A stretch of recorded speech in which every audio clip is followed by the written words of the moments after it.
Am I live? I don't even know. It says excellent condition. All right, let's try this again. I don't know where I left off.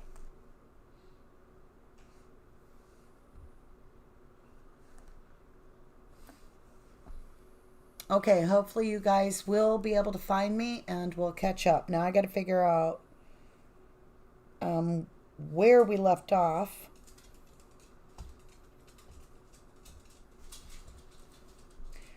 And we'll pick up from there. Hi, Julie.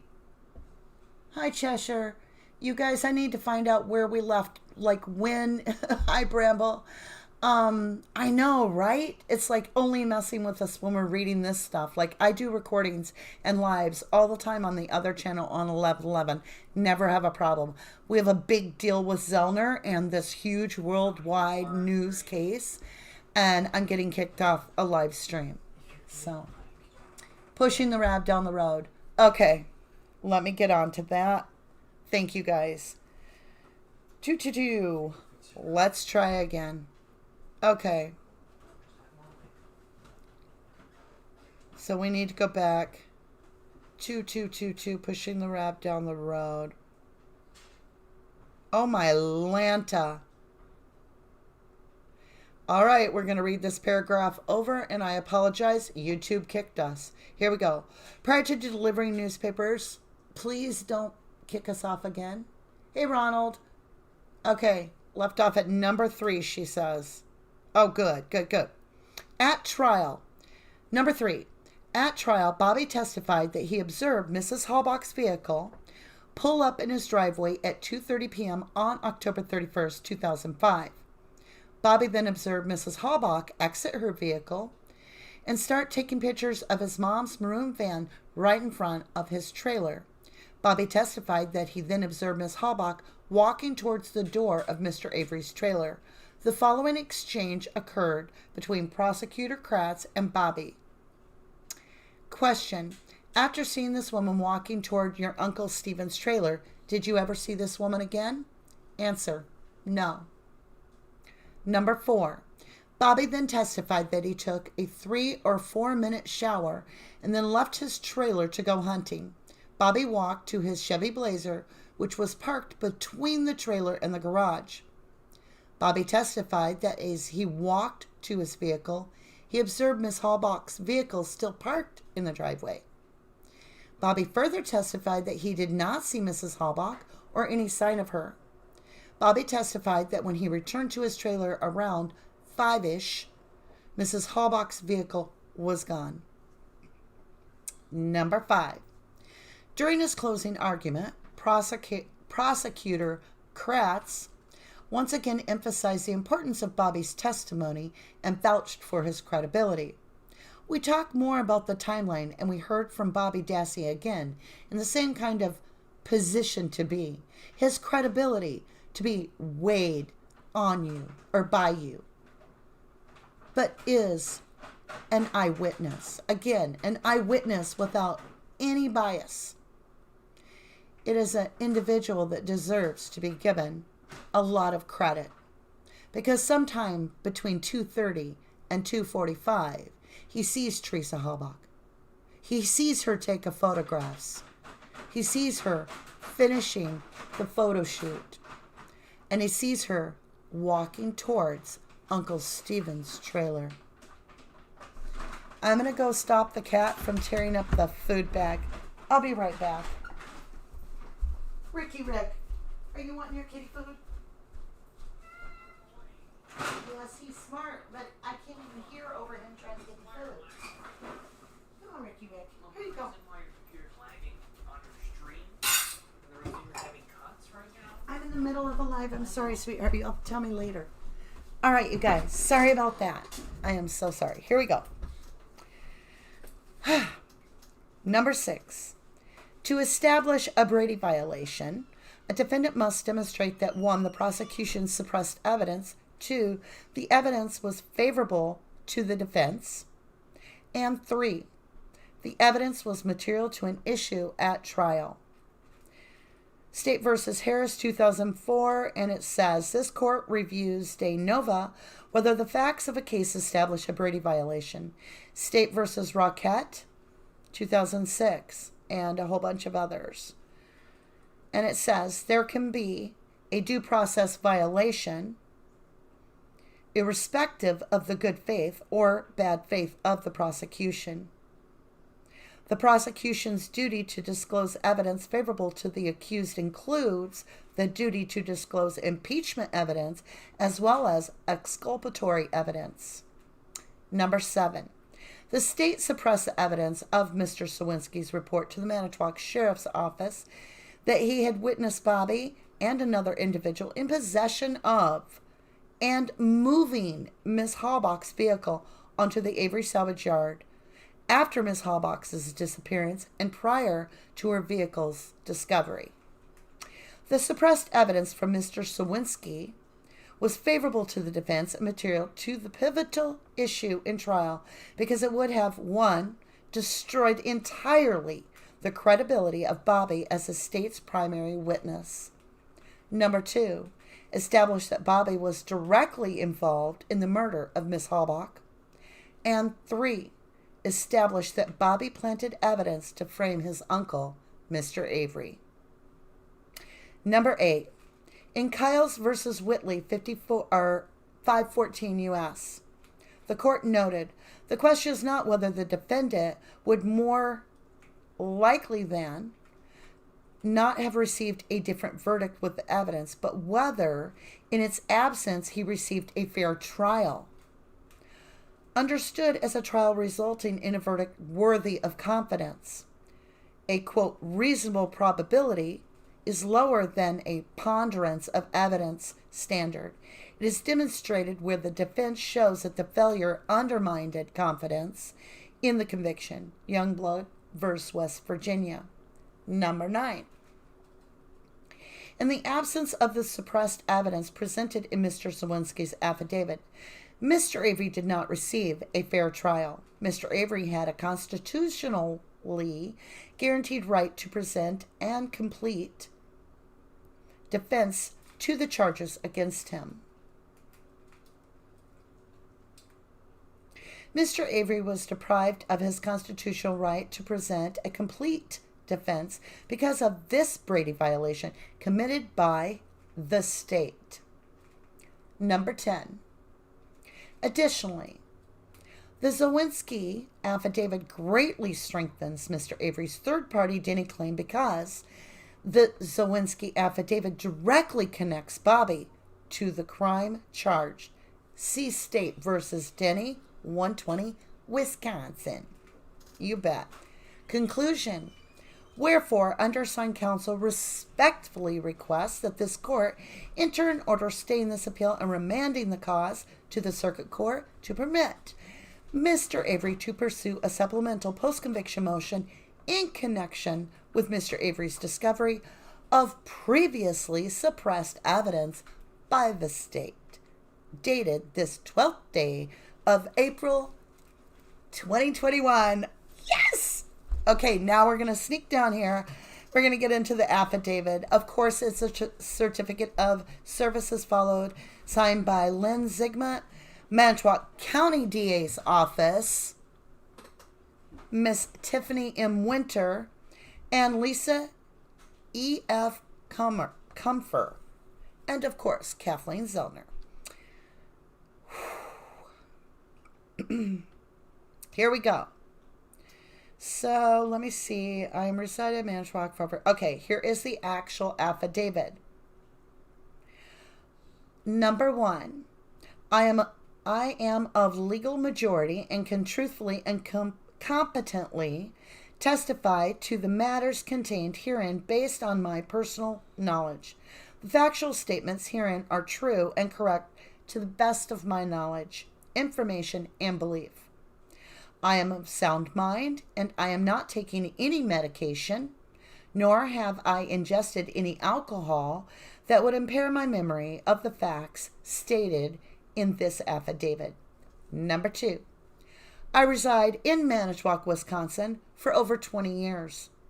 Number 3, 2005, I was employed as a motor route driver at Gannett Newspapers Incorporated and delivered papers in and around the Avery salvage yard. While delivering papers, I drove my personal car, which was a tannish gold four-door sedan.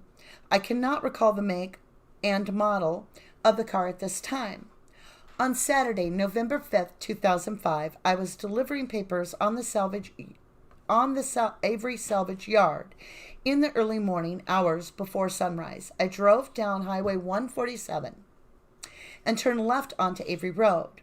Soon after I turned onto Avery Road, I witnessed an individual who I later realized was Bobby Dassey and another unidentified older male pushing a dark blue RAV4 down Avery Road on the right side towards the junkyard.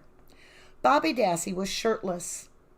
Even though it was early November, the second man appeared to be in his 50s or early 60s, had a long gray beard, was wearing a worn puffy jacket, had a large frame, and was around 6 foot in height. The RAV4 did not have its lights on. Attached and incorporated herein as Exhibit A are photographs marked where I saw the RAV4. Number 5. I drove down Avery Road towards the mailboxes, left the Herald Times in the mailbox, and turned back around. I felt very afraid as I approached the two individuals because Bobby Dassey attempted to step in front of my car, blocking my exit. I was within 5 feet of Bobby Dassey, and my headlights were on him the entire time. The older man ducked down behind the open passenger door. I swerved to the right and drove in the shallow ditch to avoid hitting Bobby Dassey and called out, "Paperboy, gotta go," because I was afraid for my safety. Bobby Dassey looked me in the eye, and I could tell with the look in his eyes that he was not happy to see me there. I knew that Bobby Dassey and the other individual were doing something creepy. 6. After I learned that Teresa Halbach's car was found on November 5th, 2005, I contacted the Manitowoc Sheriff's Office and spoke to a female officer. I reported everything I have stated in this affidavit to the officer. The officer said, "We already know who did it." I provided my phone number, and they said they would contact me soon. I never heard back from the police. Number 7. After watching season 1 of Making a Murderer, I contacted Avery's trial attorneys to inform them of what I saw, and I never heard back. Number 8. Nothing has been promised or given to me in exchange for this affidavit. Further fiat saith not. Thomas Sawinski. Dated 10 day of April 2021. There is a picture here. I'm going to turn around. It's on my phone. My phone is cracked. I'm not sure if this will help you, but it appears to be between, it would be like Chuck and Moz and the shop kind of is what I think, but it's a small picture. Let me see if I can turn the phone for you guys. Okay. How big can I make it? Okay. So, I don't even know. I'll have to see. Let me get the camera on my screen so I can see what you guys are seeing. Oh, yeah. See, you can't even see it, can you? I'm trying to get it so the light doesn't refract off the light of the phone. You can see the X on the road? Yeah. So now let me see if I can get the other part. I'm not sure it's going to work. We'll have to have somebody post it. But here's Avery's, the salvage, other side. This is Avery's salvage yard. Here. And then here's the X down here. All right, let's go topside. I've read enough. I want to get into this. So, holy crap. All right, first of all, I want to bring this up. I know a lot of you think I'm like crazy. The cards predicted that it was an older male, King of Pentacles. Go back and read the other one or watch the other videos. This older male was the key to this. that he was wavering back and forth, and that we would hear things, that he was the key, that he had a piece of evidence that was absolutely credible, and that he was going to come forward. I'm so excited, you guys. I'm just like, we're going to get these guys home. Ooh. So I wish we had like Travis or somebody to tell us, you know, what does this mean legally? Because I am not a lawyer, so I cannot tell you. I just know that this is above and beyond what I expected as our first little tidbit of information. So if it's this good now, think of this as a rug and this cord being pulled off this, you know, like braided rug, and we're just unraveling it right from under the state's feet. I mean, they are called out. I'm so excited. I can remember a time where it was not even thought of. You had to be so cautious if you made it sound like the state could have been involved at all. Yeah. Welcome to the real world. Okay, you guys, I look like crap because I was at work all day and I didn't get a lot of what was going on till about 5:30 today. Thank you, Bridget, for updating me. Thank you to all of you that still stay in contact and send me things. Like I said, until we get news, what is there for me to talk about, you know? Because we know they're innocent. We know we're going to get them home. We need people to come forward. We need these locals to do just like Slawinski did and come forward. You all know what happened. Somehow there's pieces and parts all over. So let's start at the bottom and we'll work our way up. Cheshire Mercury says the cards also said this would be the boys' years. Yeah, this will be the year. This is the year we're going to get them home. And I'm so excited about it. I really am. Hey, Sandra McKee. She's celebrating. She's got the horns and everything going. Hey, guys.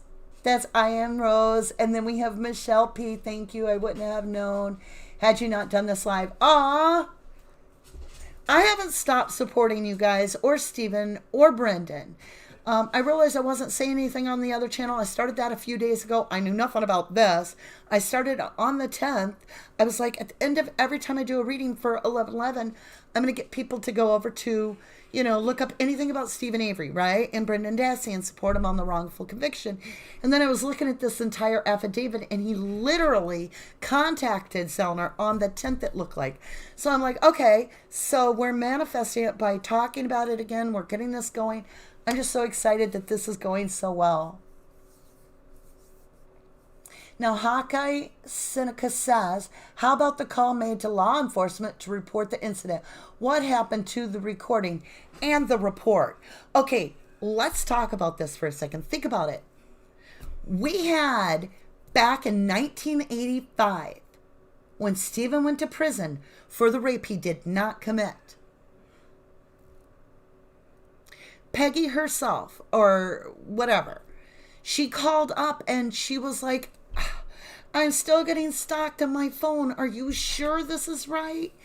And then they were like, we got the right guy. We've already got the guy. We know who did it, right?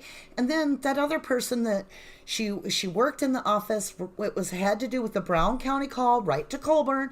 She worked in the office. She had already come forward and was saying, this sounds like Gregory Allen. She was naming Gregory Allen then. And what did they tell her? We already have the right guy. What are they doing again? They got sued for $36 million because they said that. That's the truth. That's why they got in trouble the first time. So what are they going to get sued for this time? I'm just saying. Oh, I'm sorry, Ian. Not Ian. I gotcha, Ian. Thank you. Thank you very much. It's hard to tell with online, but I want to make sure I get it right for you. Vicky says this changes everything and there's going to be a lot of people that will be held accountable. Thank God. Yes. Yes. Looney66 says, I trust no one that isn't in office there at all. Cheshire Mercury says, is the X on the berm? I went back and watched you video. Numerology came to 4 and 10. Holy crap. I'm telling y'all. I haven't even watched the videos we made back then. But this is it. And think about how I was saying how, like, Stephen's numerology was weird with 9/11 being his release date when he got out for the wrongful conviction of the rape charge, but then it was 11/9 he was rearrested, so it went 9/11 11/9. Well, now think about it, 4/12 21. So you got the 12 and the 21. And I was thinking about that on the way home from work. I'm like, there's so many serendipities and synchronicities and stuff in this case. This is the year. They're coming home this year. They have to. I mean, we all know, like, we're running out of time for family to be able to spend time together in this situation. And now, what kind of family are we going to have when they get out? What is this going to do to Brendan?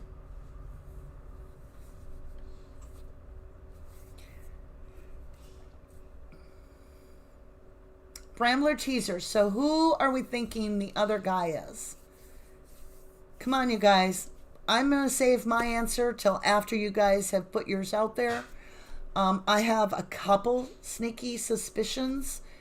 Now remember, this person was between the ages of 50 or early 60s, and they have a long gray beard. They're approximately 6 foot tall. That's what we have to go on. They had on a puffy jacket. Liz Schultz says you've been right about it all along, RD. I'm telling you, it's not me being right. I'm a messenger. I get messages given to me, and that's what I share. I can't take the credibility. No, like I told y'all, this is the divine saying, you guys have prayed. I have the whole world praying for these people. And the universe is responding. And 2021 is going to set justice on balance. So, Manitowoc, get ready, because the divine's had enough of your bullshit. The universe is going to start serving you up, and you're going to get seen for who you are and what you've done. And no, there's nothing you can do to repay us. You're never going to give back any time to Stephen. You're never going to get back any time to Brendan. But there will be a price. People are going to be held accountable for this bullshit. The state of Wisconsin needs to really look at their ethics and figure out what went wrong and how to fix it immediately. You've got the world watching. For the love of God. How embarrassing is that? In Manitowoc County, I can't even explain how disappointed I am that in my wildest dreams, I never really thought we would pin it on you guys, because I thought you were just too slimy. And it really turned out that you guys were just lucky as shit, because you've got all your cousins and your brothers and your sisters and your mothers and your dads and your grandfathers in office. And so, of course, as a family unit, you keep it quiet. Because you're all related. Whatever. It's coming out. Truth will be heard. Brandon Maddox, here's a shout out to you for continuing to do that music that's so wonderful. I want to say thank you. I've been watching some of your stuff. I've been paying attention. And for you to still be supportive of this cause with your song and your music and everything, I love you for that. So let's see what's going on. Yeah, Mike O doesn't fit it. So for those of you that are newer to the case, Bobby Dassey is the nephew of Stephen Avery. Bobby Dassey is the brother to Brendan Dassey. Brendan Dassey is a 16-year-old that is wrongfully convicted, that is serving over 15 years in prison currently for the crime of the murder of Teresa Halbach, which is all wrongful conviction. So Bobby Dassey was older by about 3 years. And then there was Blaine Dassey, who was even younger than Brendan. And then there was one more Dassey boy, Brad Dassey, and then there was Brian Dassey, I believe. So I think there were 5 total kids. Anyway, so Bobby Dassey had a best friend named Mike Osmondson. A lot of people can't say Osmondson, or they're worried they're saying it wrong, so they call him Mike O, or they just don't want to disclose last name. Well, this does put Mike O in the clear on this part of the situation with the eyewitness. So when Zawinski is seeing these two individuals, Mike O would have been about the same age approximately and looks similar to Bobby. But that's not what the eyewitness Zawinski is explaining. Zawinski is explaining that we have an older gentleman. Hey, Red Eye 348, what did you miss? Everything, oh my God. Hey, Andrew Johnson, good to see you. Karma takes its time. More to happen. Oh yeah, there's plenty more to come. Like I told you guys, it wasn't going to come all at once. It was going to be like a big splat, and then, a little bit more and a little bit more and a little bit more. And it was just going to start unraveling this entire case. The key the cards were saying to me was that it was this King of Pentacles guy, and that he had, he was very, very credible, that he had extremely credible, no denying, like 100% evidence, and that it was either firsthand or something, that this King of Pentacles was deciding to come forward or not, and that he had to make a hard decision to come forward, and that it would be in 2021, and that we would have that information. And once it came forward, it would be like, get the ball rolling here. And that's what has happened. So this older gentleman named Zawinski, for those of you that are just coming on board wanting to know, Zellner has put out a filing. It is asking for a remand on the case, a stay in remand. Just holds. Everybody take a moment to pause is what it means. We all need to reevaluate. She is validating with an affidavit from a gentleman named Zawinski that was a mail delivery for the News Herald. And he came within 5 feet of Bobby Dassey, pushing with eyewitness, saw him within 5 feet of the blue RAV, pushing and moving the blue RAV on November 5th, 2005. Saw it with his own eyes. Saw a second person helping, approximately 6 foot, between the ages of 50 and early 60s, with a long gray beard in a puffy jacket, who ducked behind the passenger door of the RAV, and they were pushing the vehicle towards the salvage yard. And there's a map with a big X on it. Tangible 3D evidence of somebody saying, this is here. This is where I saw the blue RAV. It is proof that that was planted on Stephen's property. Brought back and planted.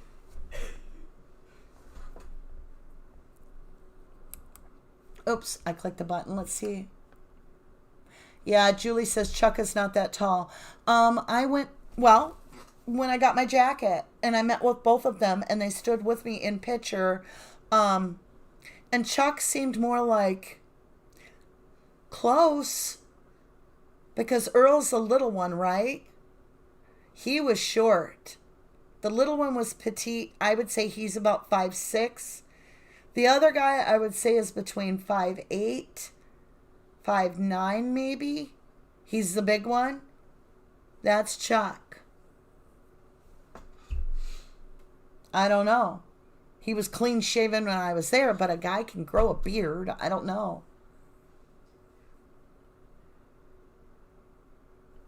Okay, I'm going to scroll up a little bit and see if we missed anything big. Bramble Teaser says, I can't see it being Chuck. Why, Bramble? Share. Looney66 says, in their opinion, Barb had to have known. Yeah, Mary says, Mike doesn't fit it. Right. Lisa Schultz says, be thankful you were chosen as a messenger, because you've used your voice to put it out there. This isn't going away. Justice will prevail. And, I'll tell you something. I was working with the locals, and I know y'all think I'm crazy. I don't care. I was working with, and Corey Zipper was talking to me, and at the 2-minute mark, it said, Michael, And there was nobody in my bedroom to make that noise. And after that, it was like Archangel Michael came in as my protector, and there are a lot of synchronicities with that. And then I started really thinking about how maybe it was time for me to stand up with my faith and just have all the faith I could, because y'all talk about faith all the time and spirit, spirituality and prayer and all that. So I would do that live so that maybe it would strengthen us as a team. And I did that, and I felt like a little bit like a lot of people thought I just was crazy. And I was like, whatever. I know for a fact the cards are never wrong. And I don't do it like a witch. I'm Celtic. I'm not a witch. I'm Celtic. I believe in the universe. I believe in great source. And I believe in Jesus. And I believe that miracles and messages are given for those that can give the message out and aren't afraid to share it and be real and be authentic.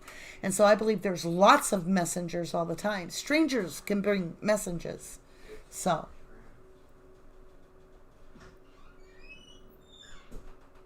Bramble Teaser says, well, I don't want it to be him, but he's the only person that keeps coming into my head. Now, there's going to be a lot on my brain as I digest this, just like you guys. I think we're all going to go to bed tonight, and we're going to try to fall asleep. And because it puts a whole new light on exactly where Bobby was.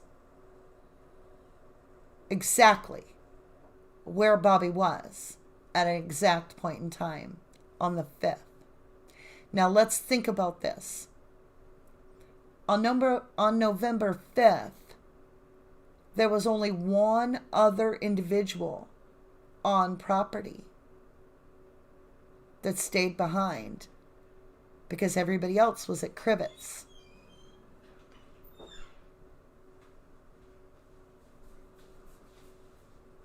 Okay, Cheshire Mercury says, who's the crabby old man that's wife said Teresa banged on their door? Crabby old man.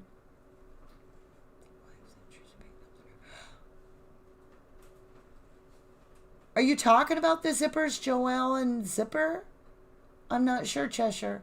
Jamie O'Brien, in Wisconsin, guys always grow their beards longer for deer hunting season, keeping their faces warmer in the cold weather. That is true. Check out Mike's Facebook. He could have been mistaken for older with that long, scraggly beard. Vicky, I agree. I've always thought that the mother knew, and shame on her that her son has sat in prison all these years. Oh. Yeah, Julie says she has met Chuck too, and he's just not that tall. Chuck to me was, like I said, between 5'8" and maybe 5'9". Stretch it at 5'10". He was just I'm 5'3", and Chuck was about like that compared to me. And then Earl was even smaller. No, I can't see it being 6 foot.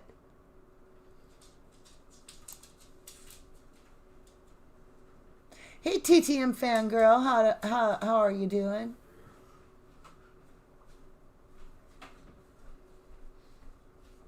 Oh my God. Raised Gypsies ask a very important question. Are you ready? Raised Gypsies wants to know, why are they pushing the RAV?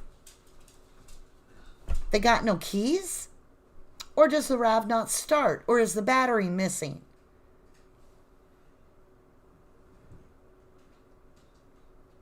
Here's your can of worms. Get your can opener.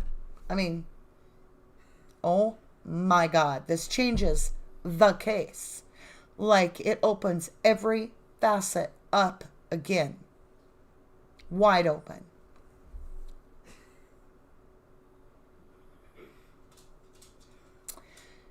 Joe 519 says, that seems credible because of the stuff that came out about the battery being dead and changed.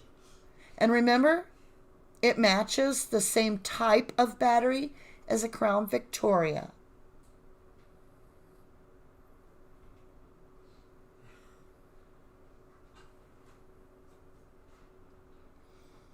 I smell a rat. And I'm not just talking Bobby.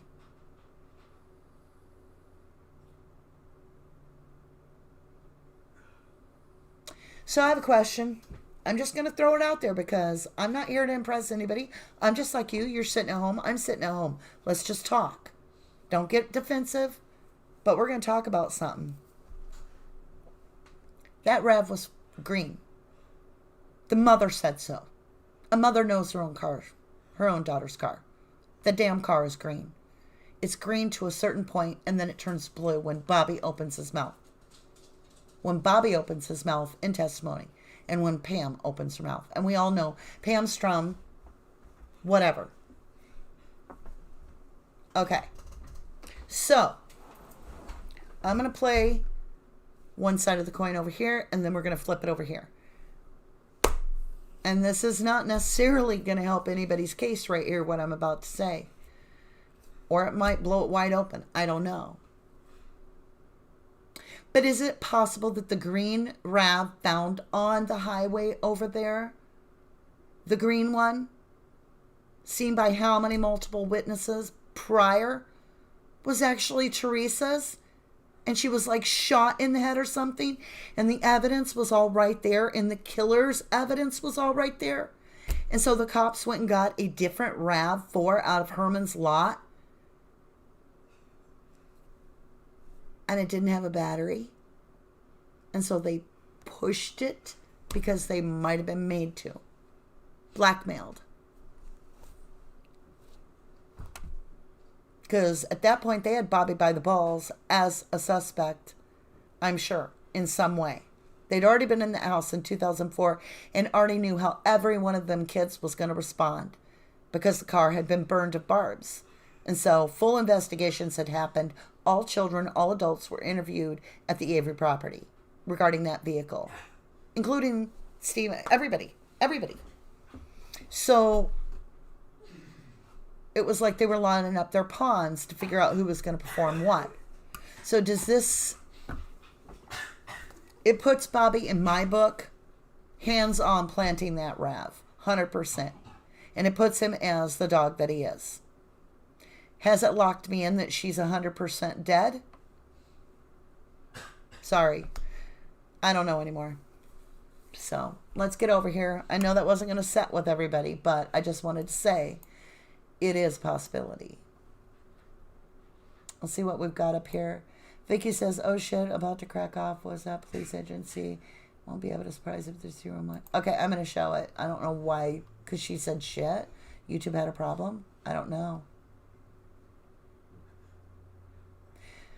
Looney says we need a reading on this. Yeah, I'll do another live. And for those of you that want to get a reading, that tarot reading about these cards, about this whole case, now that we know that the King of Pentacles guy has come forward, that we have tangible information in an affidavit, just like the card said. If you're interested in getting what the cards can give us now, because that's all it would give us at that time. Now we've got that information. Maybe the universe is ready to give us what's coming next.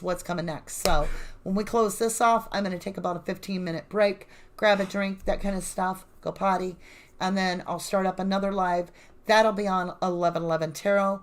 And if you're looking for that on YouTube, you just go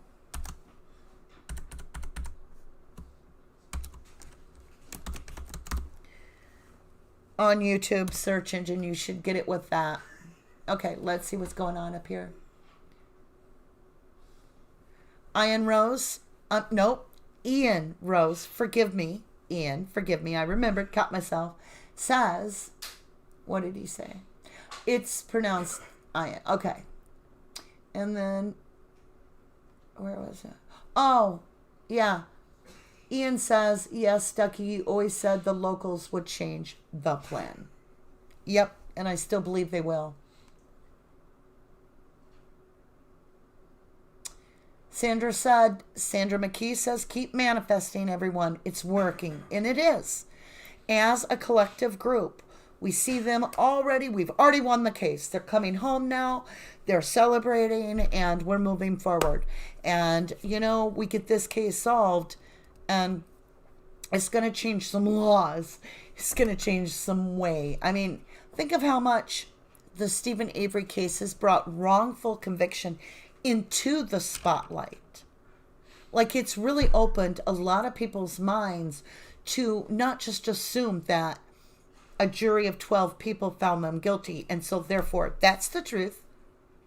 We've really, Stephen Avery, his legacy will always live on for all those innocents that are wrongfully convicted. They will all know who Stephen Avery is, because he has set history in stone with the way that we can. I mean, the world is behind him and Brendan Dassey. The fact that they treated somebody the way they did with Brendan Dassey, I have a hard time forgiving, because it's such a, looking at a child like that, knowing what you're doing, and that moment when Brendan says, "Is it just for one day or something?" Whatever, I can't talk about it. Okay. So, who are we thinking the other guy is, guys? Any other guesses? Because Scott, Tadich, and Michael have been volunteered out there, but we all agree they're not the right age. Scott may have been able, but you know what? This guy got a good look at this. The headlights were right on them. So I think that rules out the two. Yes, beards are grown for hunting, but I mean, you're talking about a 30-year-old guy that's looking 50 or 60. I don't know.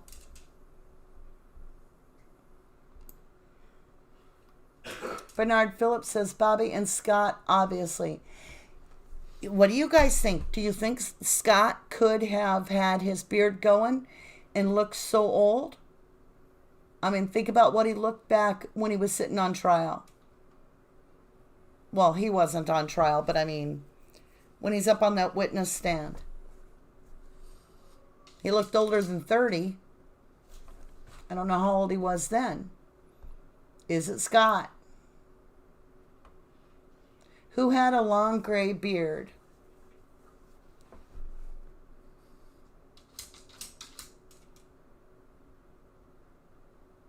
And Julie, she points out a really good point. The guy ducked down. He didn't want to be seen, whereas Bobby, stepped in front of the vehicle. Yep, I do, Cheshire.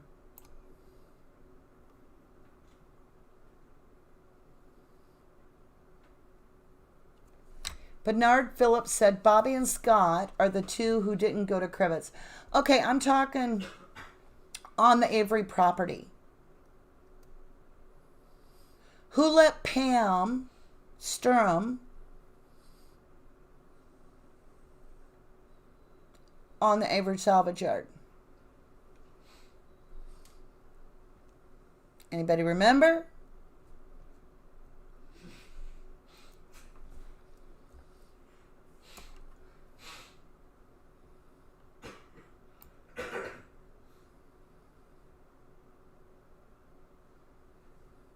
Dorian says, could it be somebody wearing a fake beard?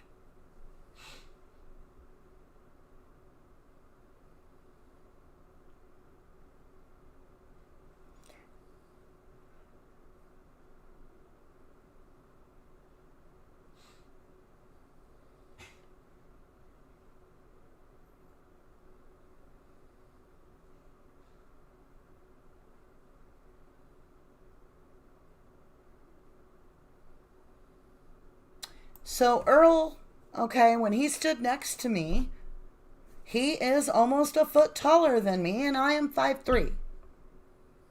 Earl, Chuck is short. Chuck's a little dude, you guys. I met them. Julie, too. I'm going to tell you, Chuck is like 5'8", 5'9", 5'10", somewhere in there. It's possible, but the guy would have known because Chuck was heavy set.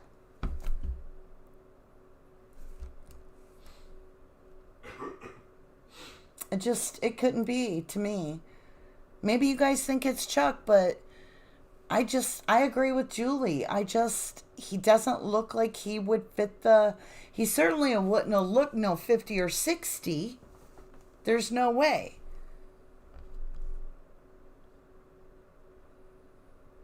So Liz is asking, so was Bobby working with the local LE, I wonder? Did they have something on him and blackmail him into planting the RAV? Obviously, they wanted Stephen. Remember how quickly Pam Strum found the RAV? Oh, it took me 15 minutes out of 40 acres and 4,000 cars.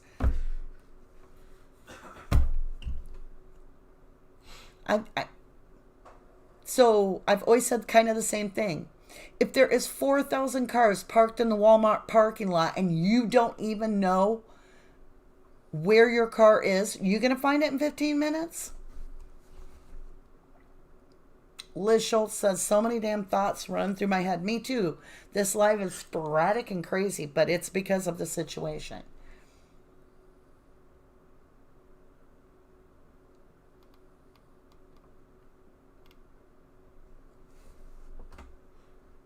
Jamie O'Brien says, Scott's frame is too small. He couldn't have been mistaken for 6 feet, even with the puffy jacket. He was in the last rally, probably bigger than Scott, at 5'7". Right. Earl is huge, Joe says. Earl is huge. Chucky, he's tiny. Earl is the big one. And Earl, he was almost a head taller than me. I mean, I'm 5'3", so, I mean, I'd say 5'10", and that could be mistaken at 6 foot. 5'10", 6 foot?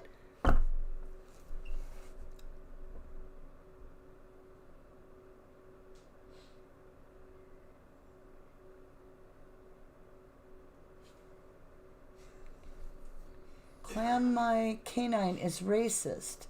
You're 155 pounds wearing a 3XL puffy coat. FYI, looks like a bite suit. Canines are colorblind. Hide, no. What?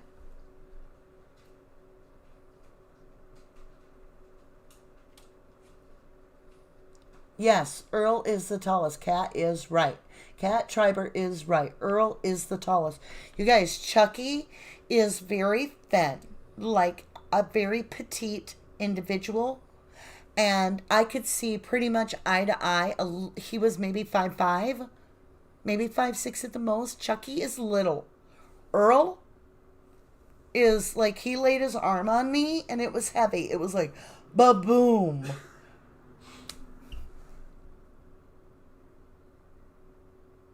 Oh my God. Looney66 says Kratz could have been in on it. The creepy that he is. The creep that he is. Oh my God. Is he 6 foot?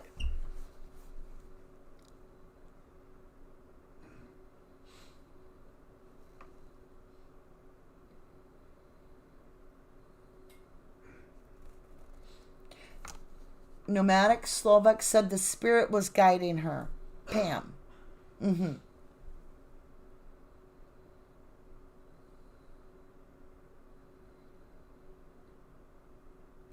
Bear witness, there's a witness. Came forward. We have a signed affidavit from a Mr. Slowinski.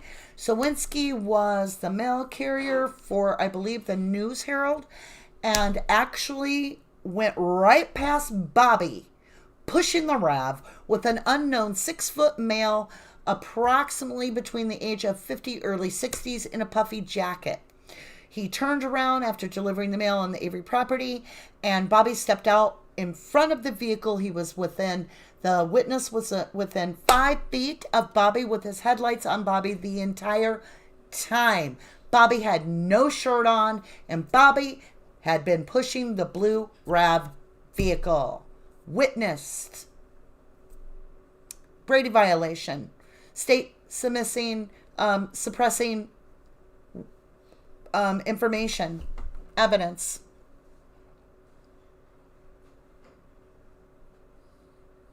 Gina Marie says, what about the Mike guy that made the joke about hiding the body? And that's what we're saying. Mike would have been Bobby's best friend, Mike Osmondson, at the time. And Mike would have been about the same age as Bobby. So, according to the eyewitness, we're looking for a man that is approximately between the age of 50 and early 60 with a long, I mean, at the time, he had a really long gray beard and he was wearing a big puffy orange, or no, just puffy jacket. It didn't say what color, I don't think.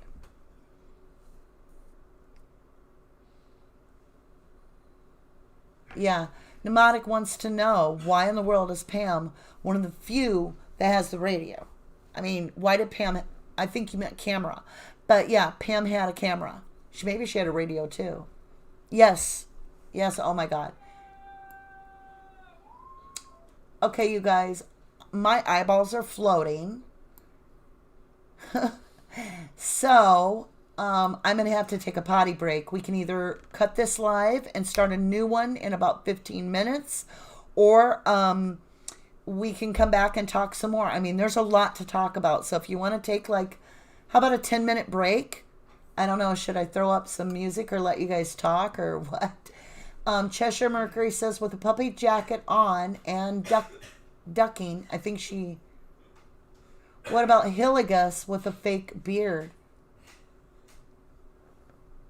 I don't know. Shane Henry, good to see you. How dark is the entry of the Avery salvage yard at 3:30 a.m.?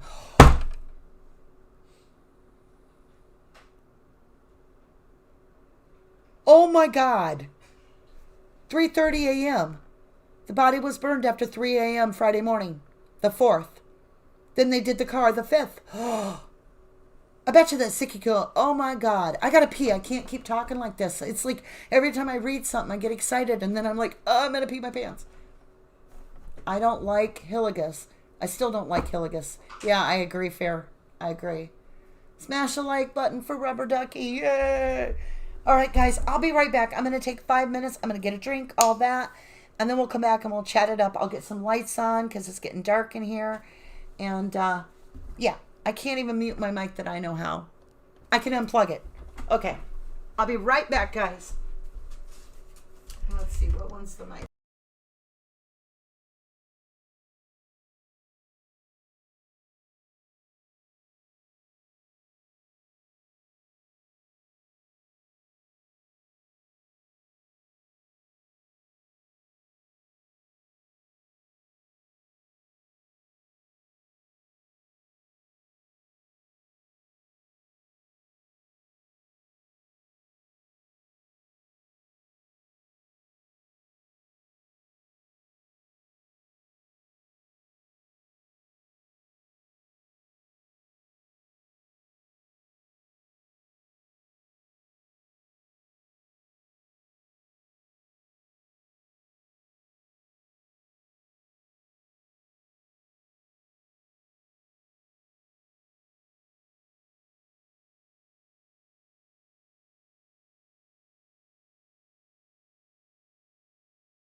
What? Do you want to come up and say hi to everybody? Oh my God, you're getting big.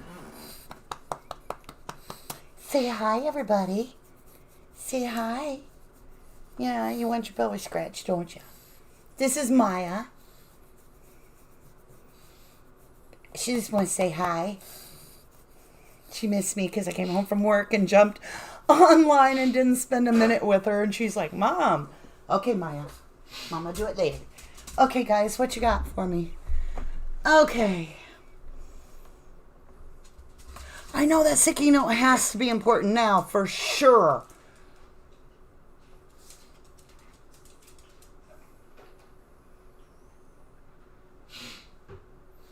Thank you, Andrew Johnson. He said, good to see you back. Well, like I always say to you guys, I don't want to just get on here and ramble if I have nothing to say. And so I kind of wait till we have information.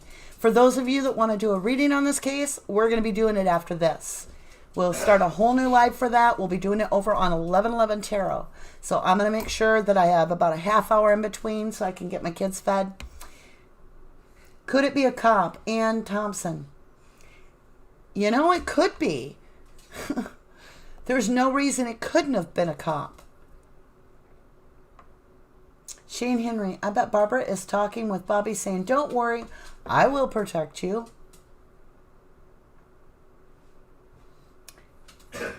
There's more riots in Minneapolis, Nomadic. Why are there riots back in Minneapolis? Going to watch the riots in Minneapolis. Please tell me we're not having riots again in Minneapolis. My brother lives there. Mary says, I can't think of anybody on Salvage Yard fitting that description. Can any of you? Raised by gypsies. Good to see you. Fair Witness says, so it's not likely that Bobby knew where his mom lived. That's why I still like Hilligus. What now? So it's not likely that Bobby knew where her mom lived. That's why I still like Hilligus. Good point there. She's saying Teresa's mom. Right? Kat Triber says, learn something today that Scott's nickname is Skinny. And what if the note was supposed to say Skinny burned the body? A lot of people have asked that. Zellner brought that up too. A new shooting? Oh. Wow. Lynn Morton says, is it true Bobby Dassey has been arrested? Love from across the pond. I have not heard that and cannot confirm that. So, I have not heard that and cannot confirm that. I do want to bring up, this whole concept about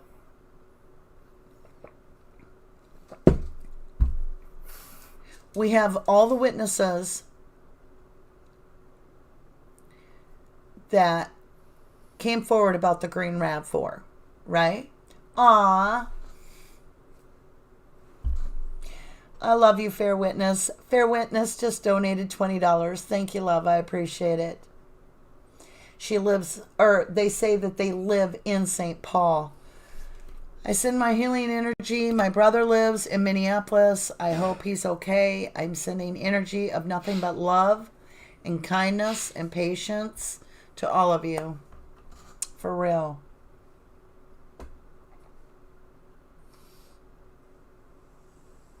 Vicky said so many things blown right open in this case.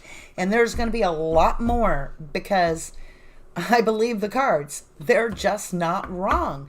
We had, if you go back and watch the videos, it's this King of Pentacles had some tangible evidence, something that was undeniable, that was like an eyewitness or something along that thing, and this person was going to come forward. They were at the latter part of their life, and they felt like that they had to clear their conscience, and they really knew that this was the deal, that they had the piece of evidence, like a key piece of evidence. And holy crap, there he is. His name's Sawinski. Older guy, has a key piece of evidence, undeniably knows it was Bobby, had headlights on him the entire time. For over 5 feet away from his headlight is Bobby standing there with his hands on on the RAV4, the blue RAV4, and his shirt off. What comes to mind when you think of shirt off? Scratches down his back. The scratches down Bobby's back. That's what comes to mind when I think of his shirt off. Yes, Mercury Cheshire says, no confirmation. However, Zellner's statement is all over the internet. Let me tell you something. All my friends in this town know about the Steve Avery case enough to understand that I am a supporter of his freedom and that he was wrongfully convicted. Whether they care to know or not, they know. But I could talk all day about the case and they won't pay me no mind. They were contacting me. Locals were contacting me in my hometown to say, did you hear the news? It's a big deal. It's a very big deal.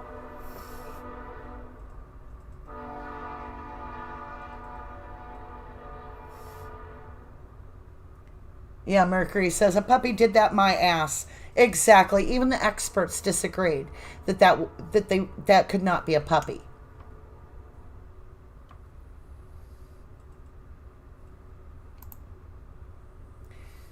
And Nomadic Slavic says, Bobby's search history makes look like he is a sexual deviant.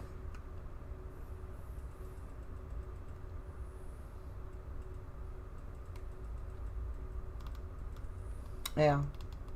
I mean, think about this. In 2004, Barb's vehicle that Steve had been borrowing a lot, a truck, or something like that, got stolen.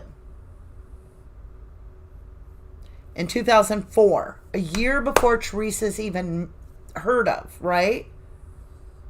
The entire Manitowoc County Sheriff's Department goes into the property and interviews every single player in the game.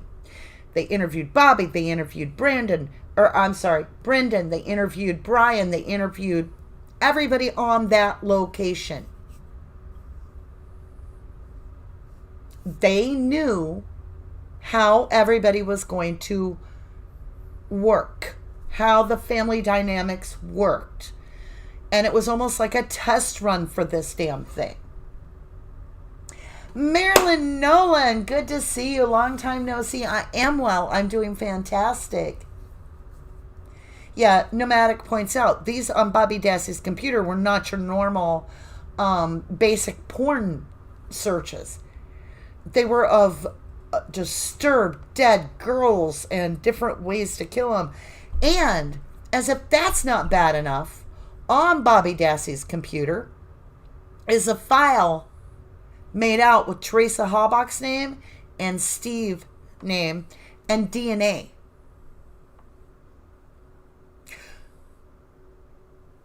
Who knew about DNA at that time, at that level, unless they were key to the case and knew that DNA had been what got Stephen out, right? So, I mean, a normal 16-year-old would not have known enough about DNA to put it on there and be like, here's a file I need to keep track of. However, if DNA freed your uncle and he was about to win a $36 million law case based on DNA, you'd know. And you could put it on there if you're trying to make sure to cover your ass.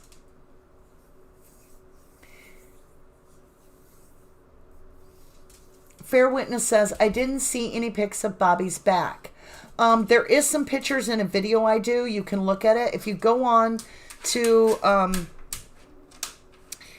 on YouTube, on the RD channel here, the No Crime, No Time channel, there's an old video I did of Bobby Dassey. And on there, I do show the photographs that they show.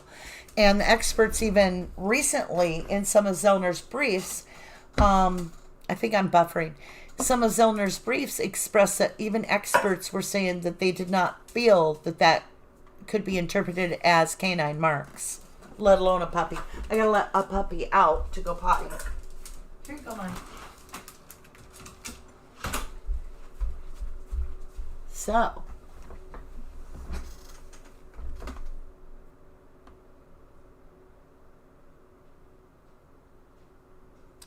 Mercury Cheshire says, WBA First Alert News 2 says it was a dark blue RAV4. Kat Triber says the porn searches were very disturbing. Bobby was obsessed with Teresa Halbach. Stephanie Adder, good to see you. Isn't someone's brother on police force? Pretty much everybody in that town had somebody on that police force. A brother on police force. Help me out, you guys. Stir my memory who the brother was on police force. Well, there is. Arland had been on it. But Arland Avery, I don't know how tall he is. He would have been about that old. Wow. I'm not pointing fingers, but I'm just saying he would have been about that age. Yeah.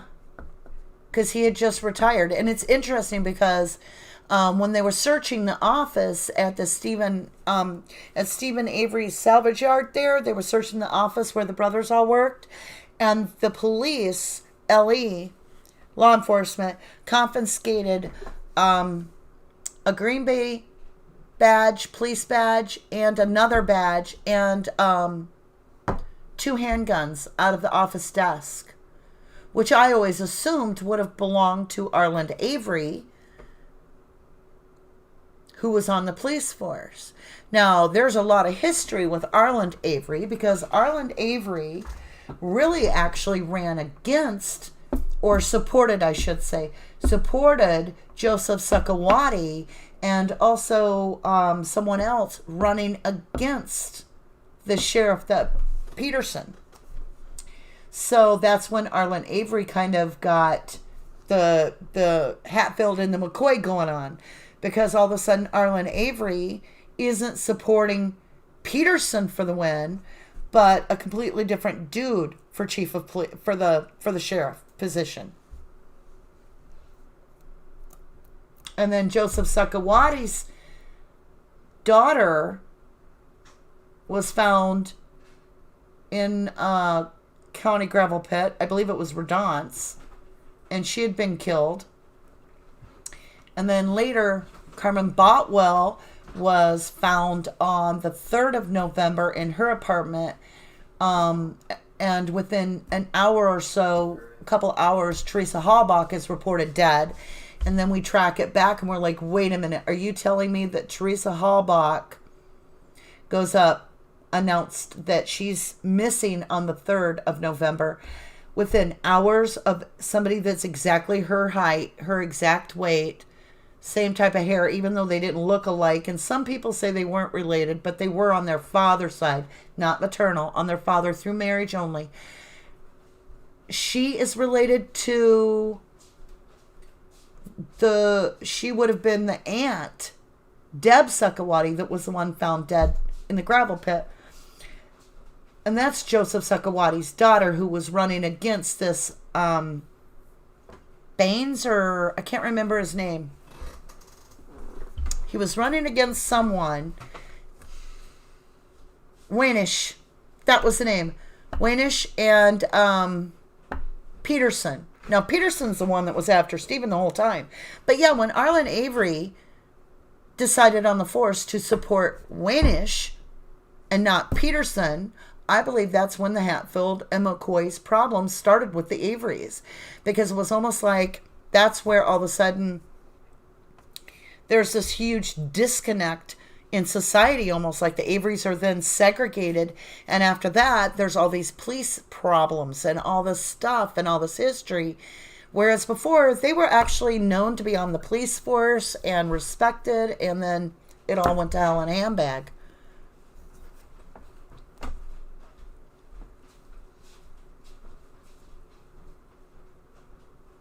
So Caper By says, I think it was someone contacted to someone in TH family.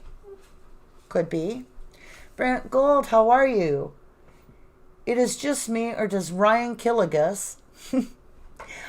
didn't seem one bit sad about Teresa's death. Isn't that the truth? None of the family. Oh, I'm not trying to throw problems here. I'm just saying there was no swollen eyes, even if they don't cry in public.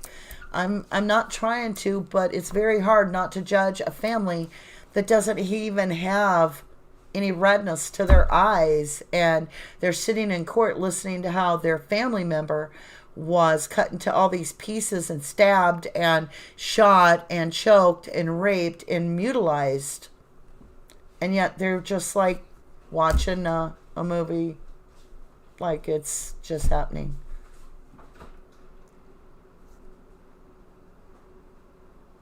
Anna Paintner says the real killer needs to suffer the consequences of his actions. Justice is just around the corner. Brent said, yeah, okay. So, Fair Witness agrees with you, Brent, about that and says he almost seemed excited to be part of the investigation and testify. Can you let Maya in, please? Joe said, and how did Ryan get the day planner that TH wrote on all day? I'm telling you, in my opinion, the green Rab was sitting out on Highway 147, and at some point the police didn't want to be the ones to be caught on the Avery property, so they have to have somebody from that property in order to get that vehicle on that property and planted. And I think they had shit on these people, and that's what happened, is they coerced them and made them do this, which makes me wonder if it wasn't just a political hit on Teresa in the first place, and so she would have been on 147, got pulled over by possibly a police officer with a silencer, left her dead. There would have been evidence that would not have been able to be pinned on Avery, right? So they would have had to get rid of the body in the car and set up a whole new incident over here on Steve Avery's property. So they would have coerced anybody that they had their thumb on. So they would have had their thumb on anybody that couldn't justify themselves with an alibi. They would have had their thumb on Brad Scheck. He was the married man that was dating Teresa. His wife left him, filed a restraining order and divorce, and was pregnant at the time. They would have had their finger on any Avery that was on that site that did not have an airtight alibi. Remember, Stephen had an alibi the first time in 1985. He had 16 witnesses of his whereabouts. Didn't matter. So it really didn't matter if some of your other family members saw you doing something that mean you had an alibi. Not in Manitowoc County. They would just evaporate those alibis. Oh, now you're an accomplice. So Manitowoc could have had their thumb on Bobby. They could have had their thumb on anybody there. So the question for me is, I find it interesting when Sawinski called in and reported this whole thing about Bobby pushing this car, and they said, we have the guy that did it, is the exact same words that they told the German woman, the wife, when she discovered bloody panties, bloody toolbox, lighter fluid, a bloody hammer, everything you need to do to kill somebody. They told her they already had the guy. Isn't that funny? And think about it. I've heard that the German guy was about 6 foot man. I've also heard that the German guy had a beard. I heard he was balding with a beard. So we need to look into it. Now, my memory isn't that great, and I stay busy a lot on other things, so maybe I remember it incorrectly, but it's worth a check. Somebody find out about the German guy. And the German guy was reported to have seen the flyer of Teresa Halbach's vehicle and her on the convenience door and said to his wife, oh, she's dead already, while they were still looking for her. Now, why would Bobby be with the German guy? I couldn't tell you. Don't even ask me. I'm just looking at the idea that if the German guy was protected by the police may have teamed up the killer with and Avery to get in on property? I don't know. But why were there no fingerprints of Bobby on the vehicle? Why are there no fingerprints of the guy? Were they wearing gloves? Because according to Culhane, we don't have any Bobby fingerprints. Pneumatic points out county insurance would not have covered the police misconduct. Lots of reasons to make the problem go away. I agree.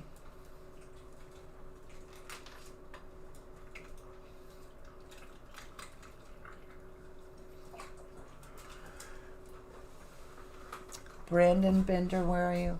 Brandon Bender says, the one thing that always bothered me was, why didn't they crush the car?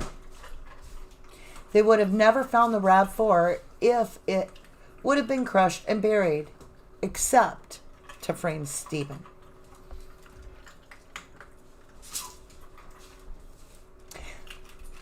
Myra, we're here, love, we're here. She says, oh my God, there you all are. Missed everyone. We missed you too. Brent Gold says, what if it was a person that worked with Scott Tadich?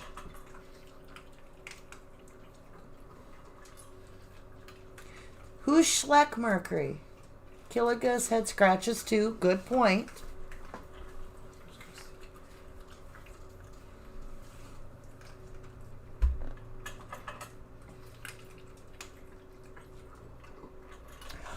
Mercury Cheshire says, Ducky, that's who I was talking about. The German crabby guy. Okay. Joe Duff says, Earl had a beard, right? I've never seen a picture of Earl with a beard. Not that he hasn't grown one. I'm sure he has. I just don't recall it. And that doesn't mean a man can't grow a beard and then shave it right off, too. Jeremy Leigh Hopperty says, check your Twitter. I sent you something. Thank you, lovely. Kat Triber says, there were fingerprints on the car that they never did anything with.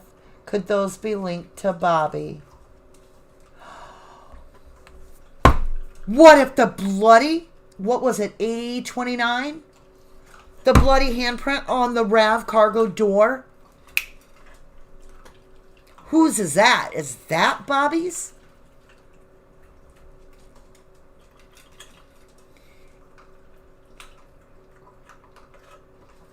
Annie Painter says, Mary, I haven't seen you for a while, but always get excited when I see your name because you and I think many of the same things.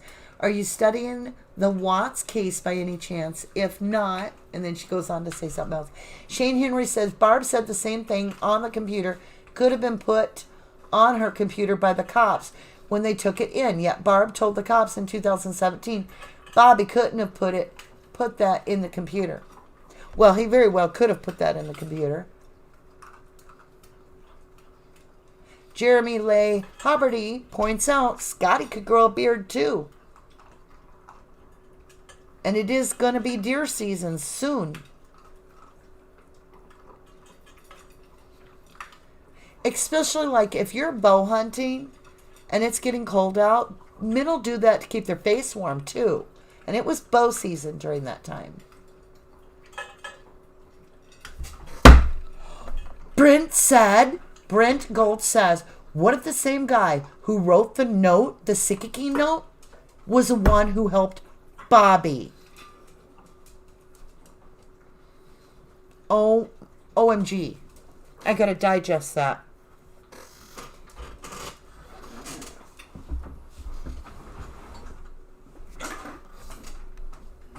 There's so much to think on. Yep, Ann Thompson, good to see you, says they had some prints that were never run. And Painter says there's another Mary running around. There's a fake Mary? Mary, that's not right, is it? We'll know the real Mary. We'll check her DNA.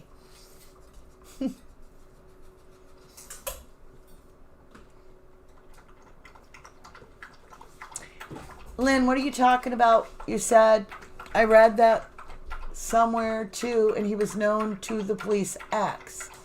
Are you talking about... Who are we talking about, love? I'm lost. I gotta read. Yeah, okay, if you're talking about Scott, he was very well known to the police. His record got cleaned up basically while we were working on this case. His record used to have assault and battery charges and stuff, and then it got cleaned up off his records. Just like we used to go into Carmen Botwell's records, but they're all sealed now. Go ahead. Mama, they gotta have a harness. I know they're supposed to have a harness. I'm sorry. I'm trying to do a live. Okay, where are we? Mary, don't forget Scott trying to sell the gun and blood on Scott's clothes.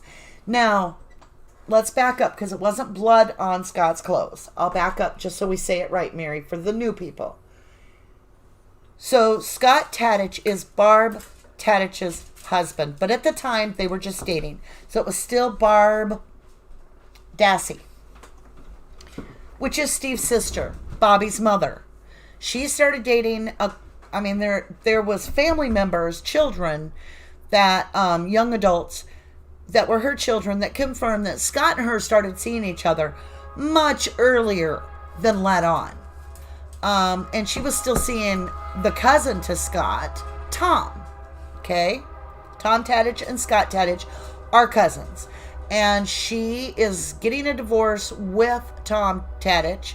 And she's going to marry later Scott Tadich. I'm just saying. Anyway, so Scott, one of the things that happened is during the investigation after the RAV4 was found by Pam Sturham, the blessed one, right? Scott was at work and he gets a hysterical call from what sounded like a teenager, according to the report. And this hysterical call, whatever it was about, he gets off the phone and his supervisors and everybody around him said he looked frantic and that he reported to them that he needed to hurry home because he did his laundry at the Dassey residence and that somehow there had been blood in the Dassey residence laundry and that may have got on his clothes and he had to go now. Now keep in mind, Scott Tadich never went to work that night and had no reason. Fair Witness says, oh my God, this is so overwhelming.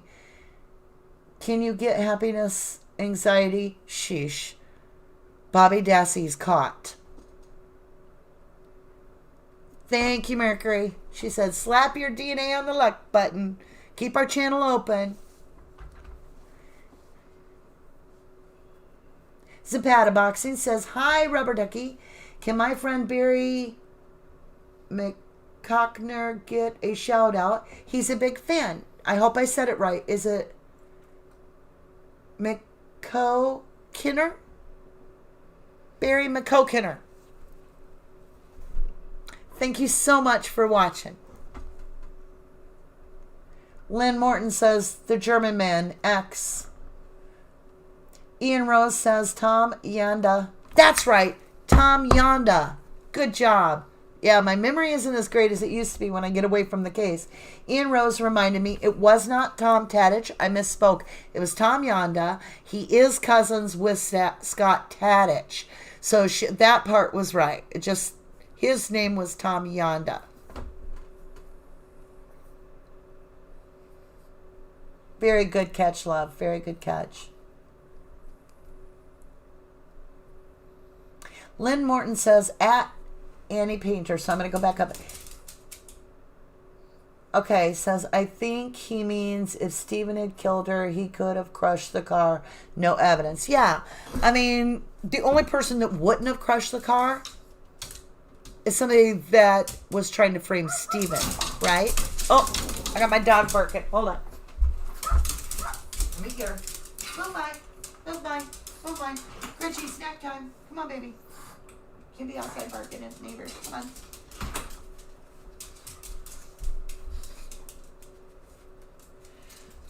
So, you guys,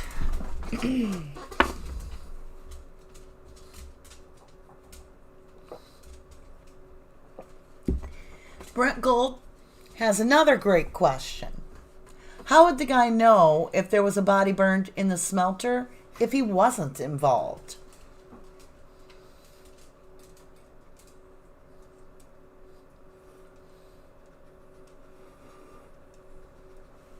So, Ian Rose, Myra's sharing with you that Barb was the Yanda. She was with Tom Yanda before she married Scott.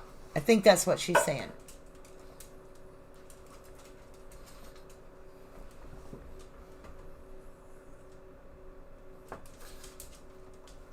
Did I say something funny?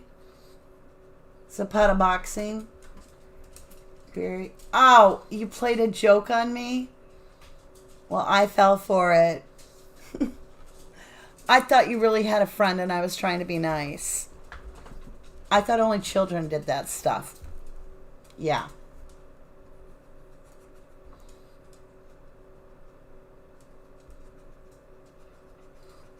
TTM Fangirl says, hey Ducky, wasn't there some small amount of evidence found in the quarry across the street from Avery Road? There was evidence found all over.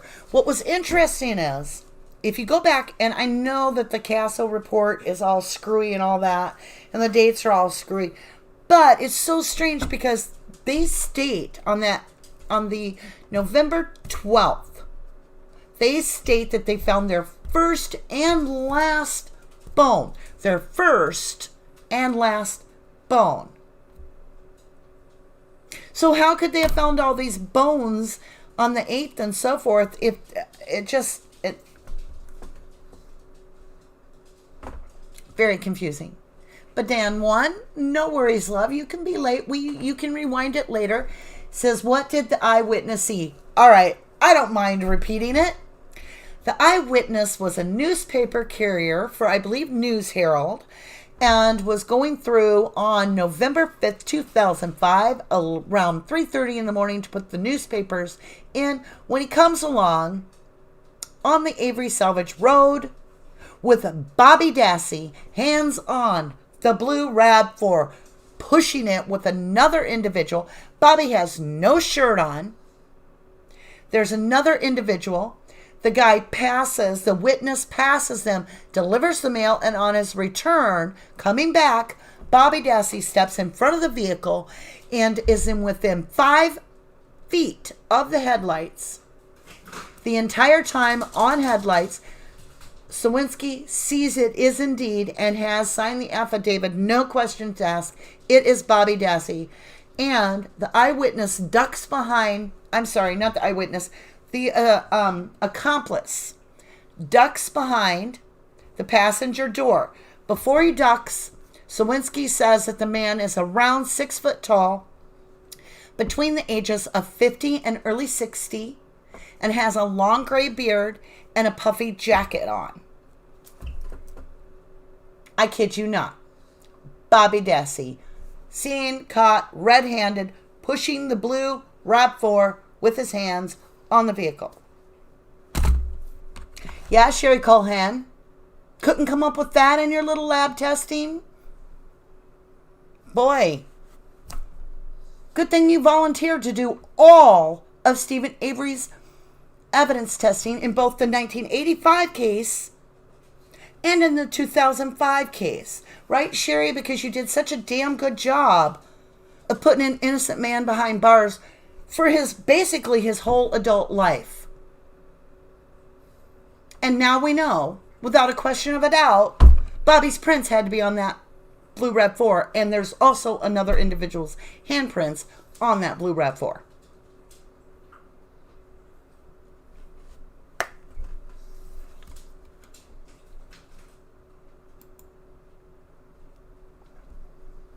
Ah, good.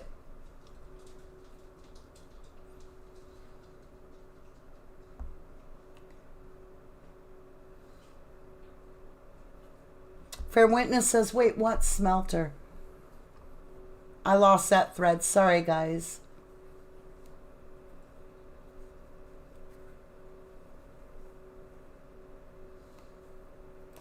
Pneumatic says, no matter how one adds the facts up, never makes sense. Bare minimum mistrial for multiple reasons. Brady violation, Brady violation, Brady violation, over and over and over. Absolutely.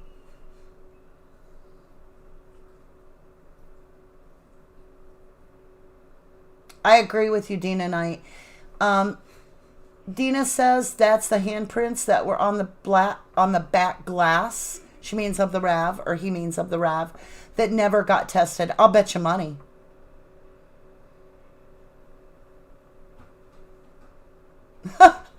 Pneumatic said, this is a cover-up. Your facts, 100%, are not wanted.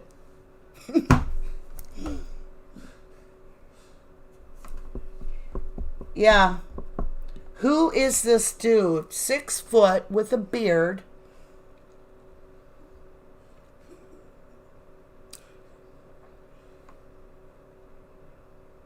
So strange.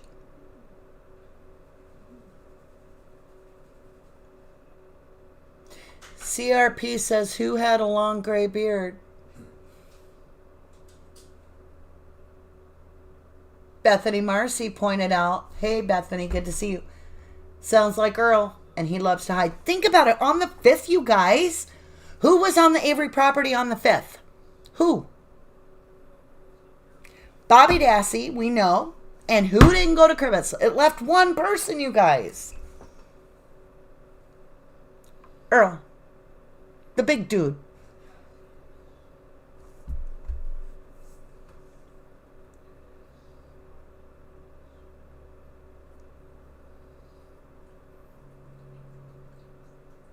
Good question. Balzenberg says, wow, reason for delay in the eyewitness not coming forward sooner. So apparently the person did come forward originally to the Manitowoc County Police that are being sued, and they buried it and told them, we've already got the guy, we've got the guy that did this. Then the eyewitness went to Avery's counsel at the time, when I think he said when Ma'am came out, the first Ma'am, and went to legal counsel at that time, and they did not contact him or follow through. So he's come back a 3rd time, and he contacted Zellner, and she handled it.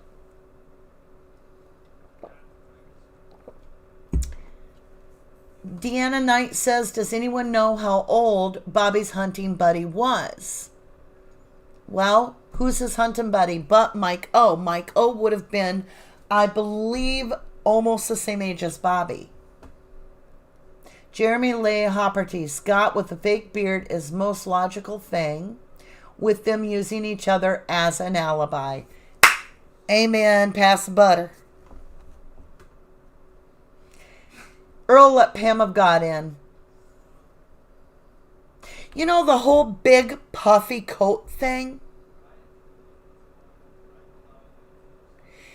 What if it wasn't a really that big of a puffy coat?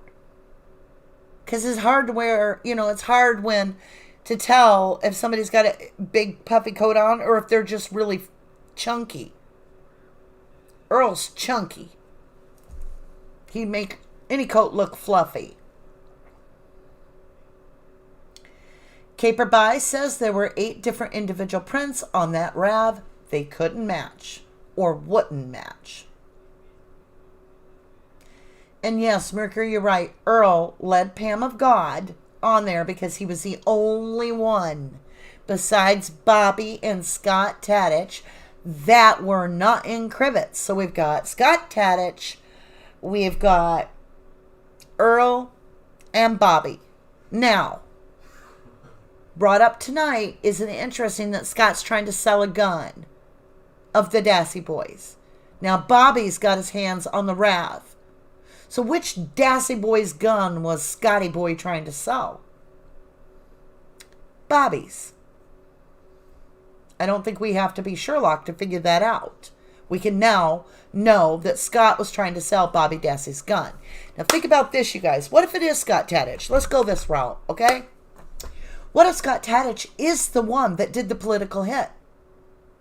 What if he was the mole put on the Avery property to hook up with Barb so that he was there front and center and knew what was going on? What if he was the one at the house when that call came in? What if he's the one that followed Teresa? And then now he's used Bobby's truck and he's used Bobby's gun to shoot Teresa in the Green Raft. Now the police come along and it's got all the evidence of the person that is their mole did the job. The DNA of the killer's going to be there. It's the wrong MO for the kill. It's at the wrong property. Let's get rid of the car and the body all at once. Leave the body in the car. Throw the whole damn thing in the smelter. Let's say, pretend we're doing this hypothetically. Oh, I don't know. The 4th of November at 3 a.m. And now, Scotty's got Bobby by the balls. Because it's his truck that Scotty would have been driving. It would have been, they switched the phones, remember? They had each other's phones, whatever. Bobby would be pushing that vehicle on there to frame someone because he's going down for the crime. And if he doesn't frame someone, he's going down. So that's a hypothetical. What if the police had this figured out with that one mole, Scott Tadich? Maybe Scott Tadich has been holding Barb hostage this whole damn time. And maybe Scott Tadich is the one that really did all this. And maybe he's not. Maybe this was the German guy. Maybe all this is just... somehow the German guy was guided to Bobby. Maybe it was some guy that helped Bobby in hunting. Maybe it was a hunting accident. I don't think so, but... I mean, how could it be an accident at this point when we've got $36 million? It's all fit to... it all seems planned to me.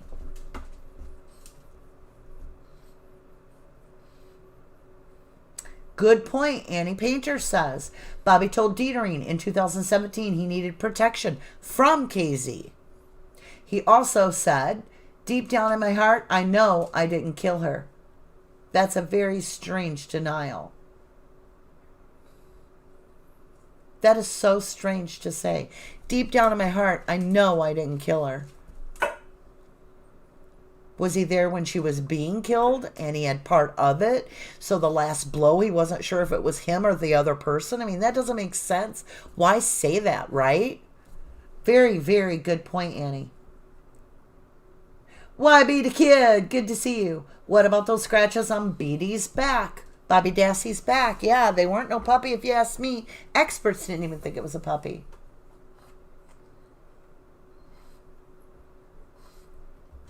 Pneumatic says at least 6 different police or deputies would have spent the rest of their lives paying Steve on a judgment via wage garnishment. Lots of reasons to make that go away. Very good point. Annie Painter points out another good point. The one and only day that Bobby Dassey goes hunting alone. And mind you, Bobby Dassey stated clearly this was his first time ever bow hunting. What?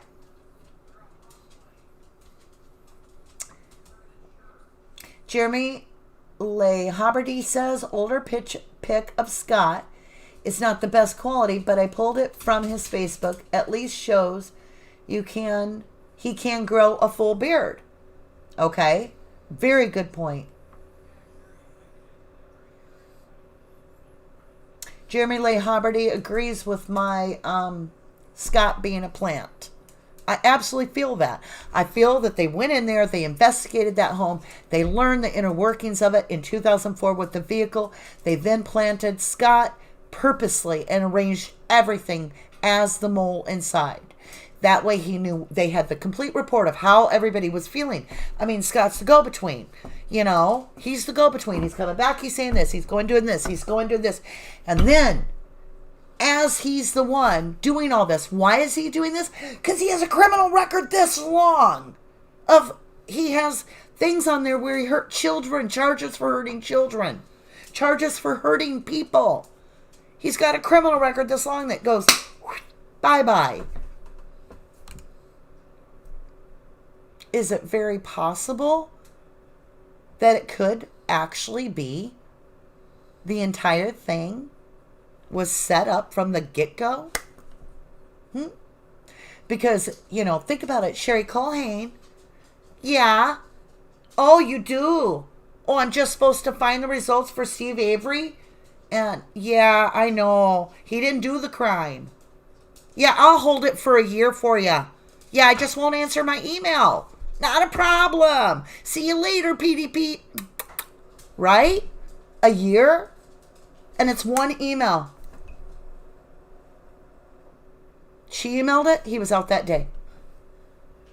What's that year for? What happened during that year? Oh, I know. Barb's vehicle is immediately stolen that Steve is driving around in so that they can get in there and investigate that family. Learn who's going to talk about who. Who's going to be the one that folds the easiest.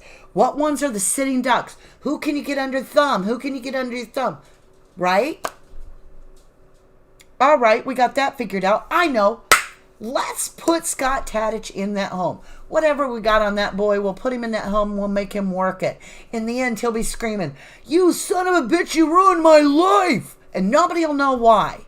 We'll throw him there. Meanwhile, while we got Scotty over here, I have a great idea. Let's take, how about a DEA agent?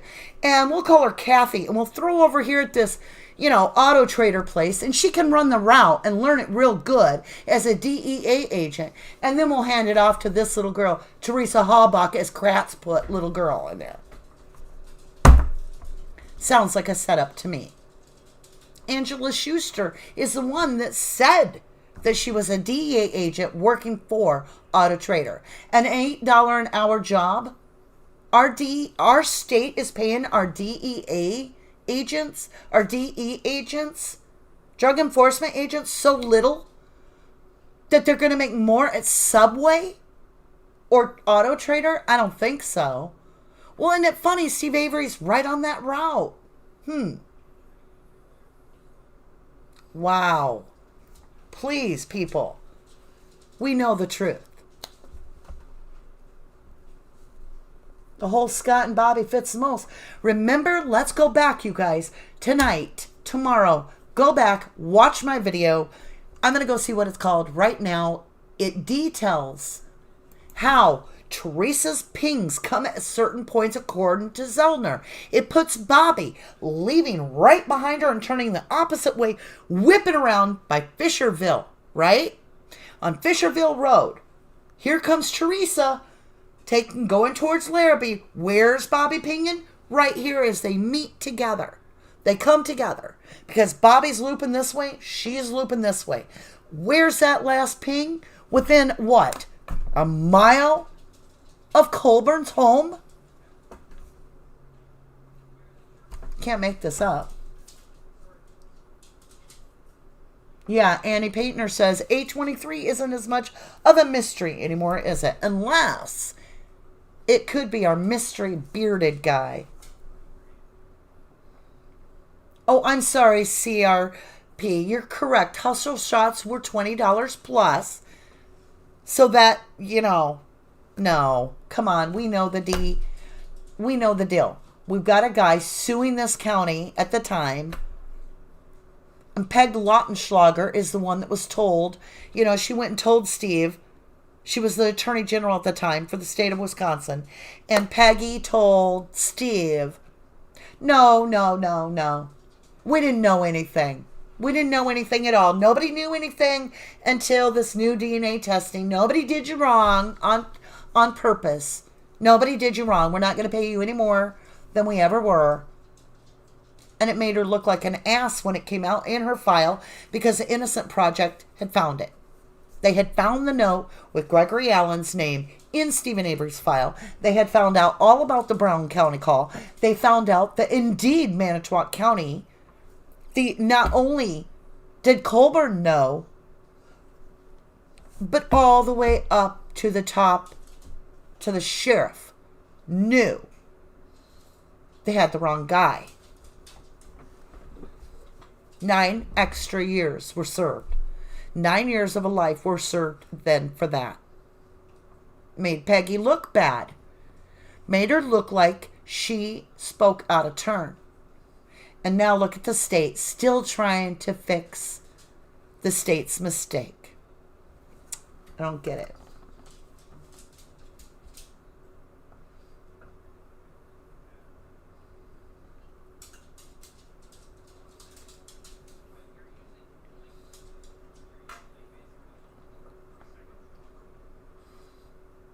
I don't understand C4P.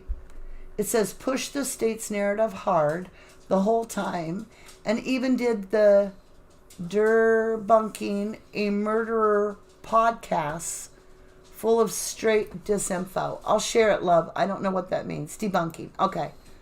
I missed it. I kind of missed the...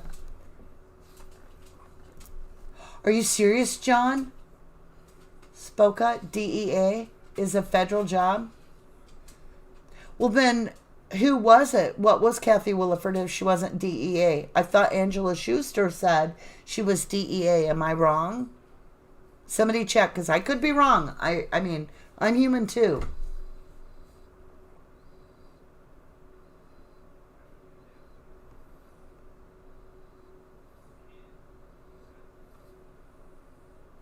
Bethany Marcy said, well, that means that the phone call to ST about one of Barb's sons in bloody clothes really happened. Oh my God. What about the blood found in the entryway of the Dassey's home?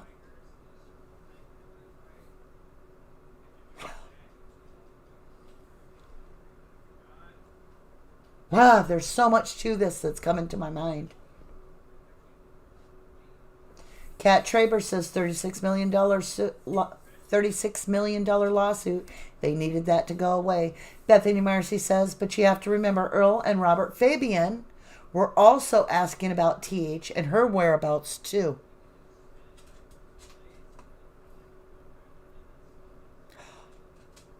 Oh my God. Earl was down in the gravel pit on the inloader waiting for Teresa Halbach because they told him, Stephen, they wanted to sell that inloader and to send the girl down after she photographed Barb's van. And Stephen forgot. So the girl would have driven right past Chuck, who was in the shop. Did he flag her down and tell her to go down there? And is it the old theory that I spoke about that one time? Where while Earl's on the inloader making all that noise, someone, and it would have been Bobby probably, someone kills the girl. She wouldn't even heard them come up behind her. And they bam, bam, bam in the head right by the RAV. Throw her body in the RAV. Earl would have been there doing the inloader. Chuck would have been in the shop. Earl would have been the one that stayed behind and showed Pam where to go on that salvage yard.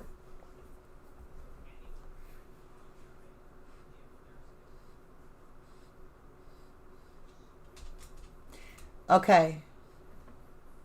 Annie Painter says, I have said this a number of times, but I think it bears repeating. Zellner would not name Bobby in Newsweek and court filings if she didn't believe he killed Teresa. Her reputation is at stake. Yep. I agree with you, Annie.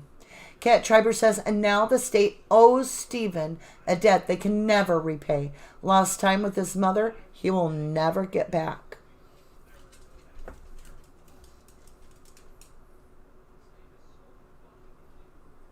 Annie Thompson also would explain why Teresa's disappears her last day.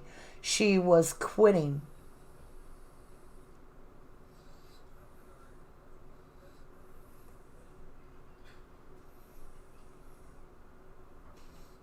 It would have been Bobby's last chance to get her. Damn.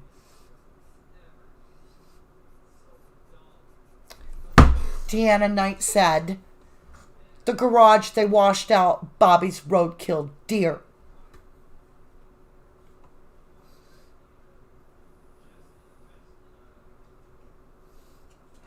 I always say C4P says, Chuck was eyeing up Zellner's legal assistant like a piece of lunch meat in Ma'am 2.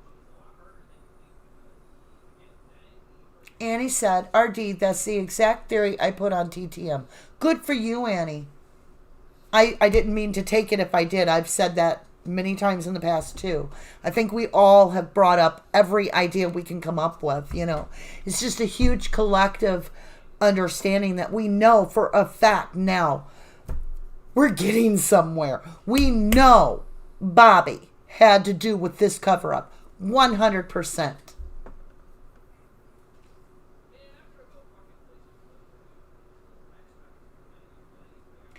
Bethany Marcy says, on the flyover you can see a small SUV behind a pile of stones in the gravel pit. Huh. I didn't know that. Kelly Mack, good to see you, love. Brent Gold said, one question, the key that they found wasn't even her original key. It was a spare. So where did the cops get the spare key from?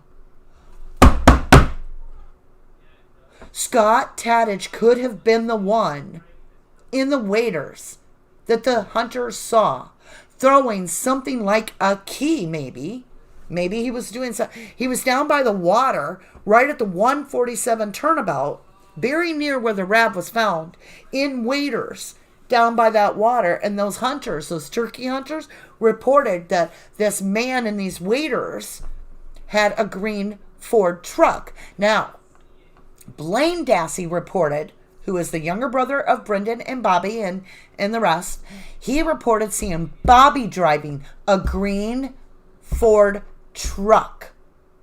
Could Bobby have been in Scott Tadich's truck?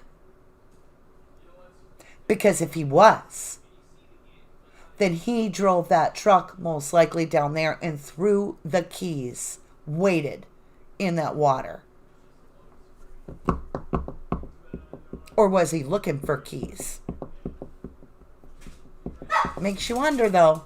But Blaine Dassey did indeed identify Bobby Dassey in a green Ford truck on the day Teresa went missing, right at the time that the school bus went by to pull up at the Avery property.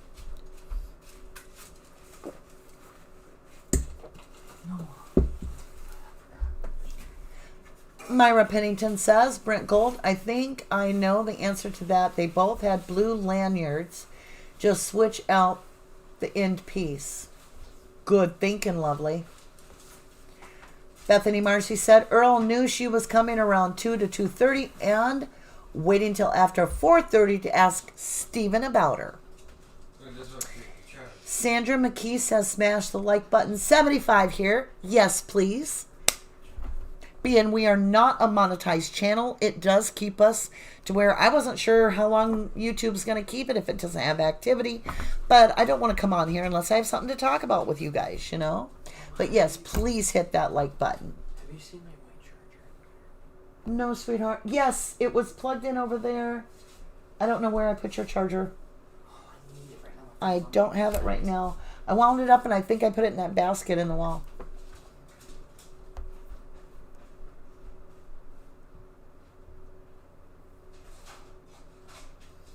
Kat Triber says, roadkill deer, my aspirin bottle. Myra Pennington. Bethany Mercy. Earl knew she was coming. Yep. It's scratching outside. Jeremy Leigh Hobberty says, Barb defended the roadkill deer for Bobby. Teresa was the roadkill deer.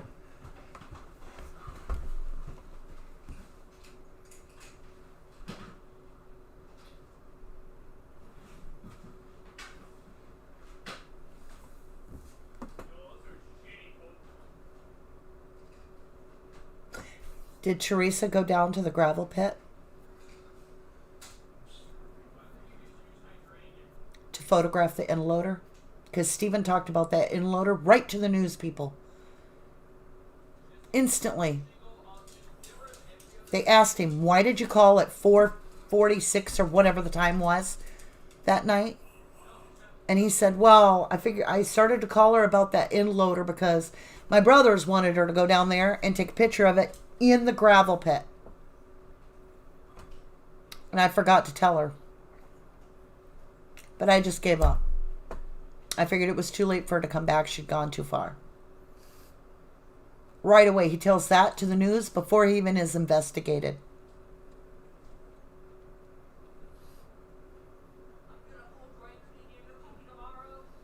And they made sure Stephen was alone the whole time. Because Jody, his girlfriend, who's supposed to be released to an AA meeting, and Stephen's going to pick her up from jail, take her to the meeting. He's not going to be alone. He's going to be around cops. He's going to be around a lot of people. No reason whatsoever Jody is not allowed to attend her AA meeting, which Stephen spends most of the evening on the phone trying to resolve. At home, alone.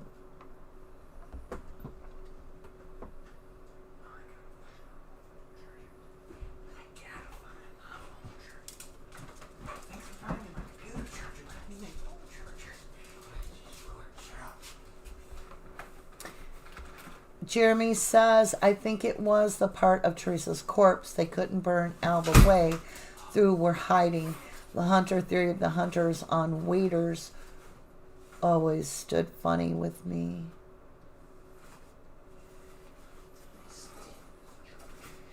Huh. Brent said, Myra, there could have been blood on that too. Bethany Marcy, the key they claim they made is clearly old and looks burned. It doesn't say Toyota on it, but TH had to make a key as she had lost hers on the trip with Kelly P. Mercury Cheshire says the guy who said he saw the RAV4 wasn't lying. Right. Jamie O'Brien, the spare key is definitely on the counter in Scott and Teresa's kitchen next to the sink during the news interview, Scott and Ryan, after she disappeared. Myra says, not if it was her original keys. That's how they got the whole set. That isn't evidence, but we could only see the one key. Annie Painter says, my theory on Scott being Ellie's right-hand man, mine too. I agree with you on that. Kat Triber Scott is 100% innocent. I'm sorry, I read that wrong. Kat did not say that. Kat said Stephen is 100% innocent. Yes. C4P. Well, yeah, I forgot about that. Very bizarre. Perfect storm for Ellie says. Maria. I have a hard time saying it. Martita Hamilton, welcome. Good to see you. All right, guys. This has had 449 playbacks, it says. So I don't know if that's right. YouTube's been screwing up a lot, but if it has that many playbacks, that's amazing. I think we should jump off here. Take a few minutes. It is 8:33. I'll jump back on at 9 o'clock after I get a little food in me because I have not eaten any supper yet. And then we'll jump on here. But for those of you that are wanting, I am going to 1111 Tarot. So to get to that, you can either go to our Facebook page, 1111 Tarot, or you can jump on YouTube. There'll be links all over the place. But this is what I use to look it up. And I don't have the address right on hand because I'm in the RD version of it. But you go hashtag 41, so 1111. Then you go dash tarot. And I will be doing a tarot reading on there for you folks of what's coming next in the Avery case. I mean, honestly, the cards were exactly right. Remember, over and over, I kept getting the same reading over and over. There was this King of Pentacles guy that was old and had money, and as he was aging, he knew something very critical, had 3D knowledge, undeniable, tangible information. That is something totally credible that would change the whole case, be the key to the case. And I felt like it was local, right?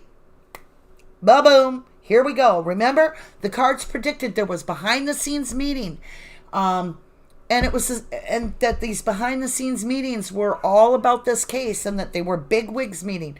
And then the very next day we found out that Zellner had went for her second time ever to have this face to face with Stephen in prison. I mean, the cards are straight on. So if you're interested, I'm going to be heading over to 1111 Tarot, and I can't wait to see you there. And please subscribe, push me up so I can get to 1,000. I can use your help. I'm trying to reach out to people and help them, and I could use your help. So I hope to see you there, and I love you all. Much love, much light, and I love you. I just love you. So we'll be doing a lot more of these, I'm sure, probably one a week or so.